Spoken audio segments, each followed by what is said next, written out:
Welcome to Luca is a Billionaire, where the only thing I invest in is your answers. You start by selecting the exact range you want to scan. This saves time and avoids accidental changes. Once done, insert a helper column next to your data to hold a formula. This keeps original entries intact and makes results clear. Make sure to pick whether you're checking one column or an entire row, because that choice changes the formula logic. You'll use COUNTIF or unique later. For now, set the range, add the helper column, and prepare column headers for results. You enter a count formula that returns true for duplicates.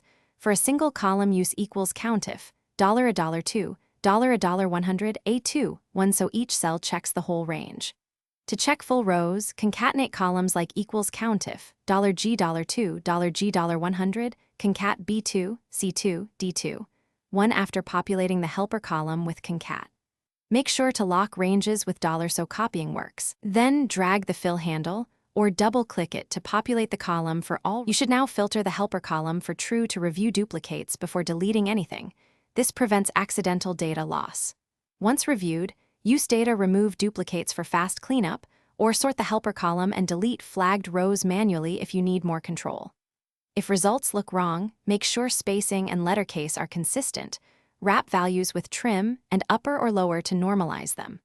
Finally, rerun the formula to confirm cleanup. That single normalization step fixes.